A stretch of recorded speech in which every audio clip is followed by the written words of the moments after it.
People always say that mobile home parks are cash cows, but very few people know how to determine what they should pay for one. In this episode, I'm going to show you how to quickly value a mobile home park in 10 seconds or less, and how to avoid the mistake that so many investors make that causes them to lose a lot of money. So let's dive right into this. Hey guys, Mario Dattilo here, excited to be back with you talking everything mobile home parks. Single-family homes and land are pretty simple to value. All you need to do is look at the similar properties around it and see what they sold for, and that's what your property is worth. This is what's called the sales comparison approach. Another way to value property is the cost approach, which is the cost to acquire the land and to build the structures. But that doesn't really apply here because we don't care how much it costs to build a mobile home park. Like other cash-flowing commercial real estate investments, mobile home parks are valued based on the income capitalization approach. With this property type, there are definitely some nuances that could cause major profits or big-time losses. Since this is going to be a quick analysis to gauge the feasibility of a deal, plan on sitting down and doing a full underwrite on it later to make sure that the numbers do work out. I'm going to make a video that does a deep dive into underwriting and deal analysis soon, so make sure that you subscribe to this channel and don't miss out on it. Typically, commercial investment property is valued based on the cash flow that it produces. And there's a couple things that you need to understand about this.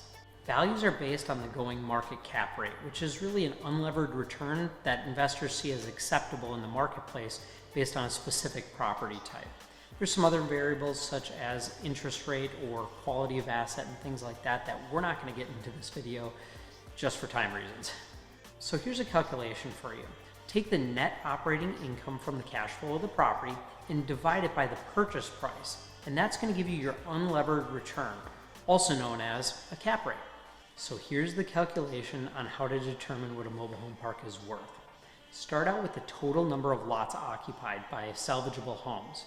What I mean by that is take out any homes in that count that would need to be demoed. Now take the average lot rent, multiply by the total occupied lots, and that's going to give you your gross potential rent per month.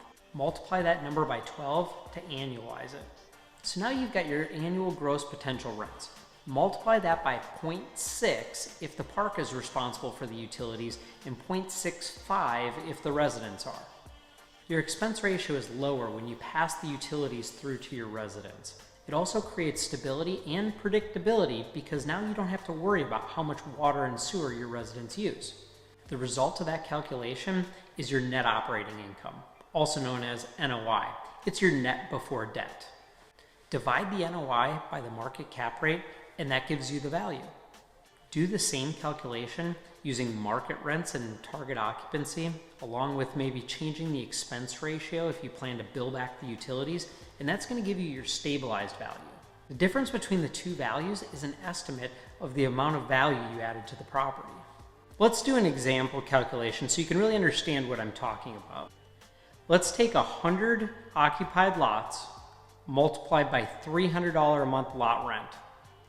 That gives you $30,000 a month in potential rental income.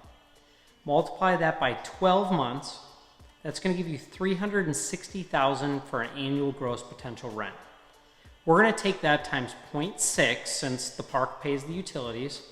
That's going to give you $216,000 NOI. Divide that by 0.08 for an 8% cap rate. Remember, this property is needs to be turned around and it's not in real good condition right now. That's going to give you a value today of $2.7 million. So let's have some fun with this. Time how long it takes you to calculate the value of a property and post it in the comments below. Congratulations, now you know how to value a mobile home park faster than it takes the broker to stop talking about how great the property is. Now let's take that same property, and let's say that over the next few years you added 20 homes to vacant lots, you raised rents to market rate of $400, and you build back the water and sewer to the residents. This is what the calculation would look like. 120 occupied lots multiplied by $400 market lot rent gives you $48,000 a month in potential rent. Multiply that by 12, that gives you $576,000 in annual gross potential rents. You're going to now multiply it by 0.65 because the residents are responsible for their utilities, and that's going to give you a $374,400 NOI. Divide that by 0.07 because the property is now a higher quality property, better occupancy, and you've probably made a lot of improvements to it. So it's going to go for a lower cap rate. And that's going to give you a $5,348,571 stabilized value. Guys, take that minus the $2.7 million that you paid for it, and that gives you a $2.65 million value add. There are some variables that you need to consider. First, park-owned homes. Assuming that you're operating a land lease community, don't figure any rental income that comes from the actual homes themselves. You probably are going to be selling off those homes, and if you don't, you still don't know exactly how many rentals you'll have at any given time. Banks, appraisers, and sophisticated / institutional investors are going to value park-owned homes based on shell value or resale value, not cash flow. This is where you can get really hurt. If you value the cash flow from the home portion of the rent, you'll significantly overpay for the homes. When you go to sell the park, you're going to realize that you overpaid for that property and are not going to make the money that you expected to make.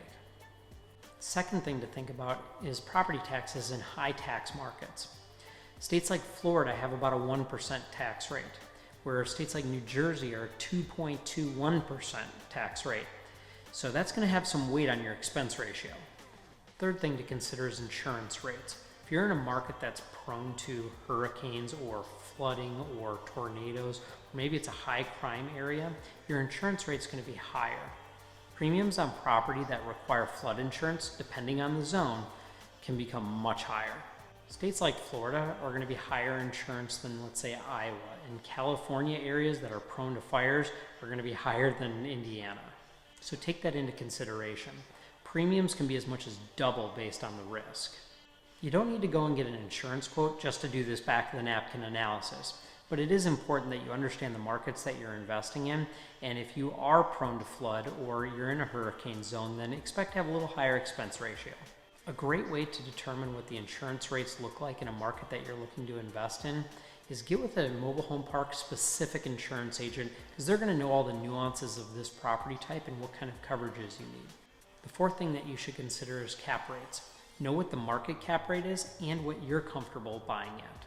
When determining the highest and best price that you can pay, use the lowest cap rate that you can stomach.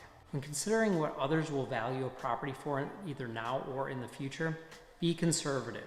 Use today's cap rate or higher. You can find out what the current cap rates are just by having a quick conversation with a mobile home park broker or lender. The last thing to consider would be utility costs. If the property you're looking at has private utilities such as a well, a wastewater treatment plant, septic tanks, lagoon, those are not going to have a monthly bill associated with them, but they're not zero.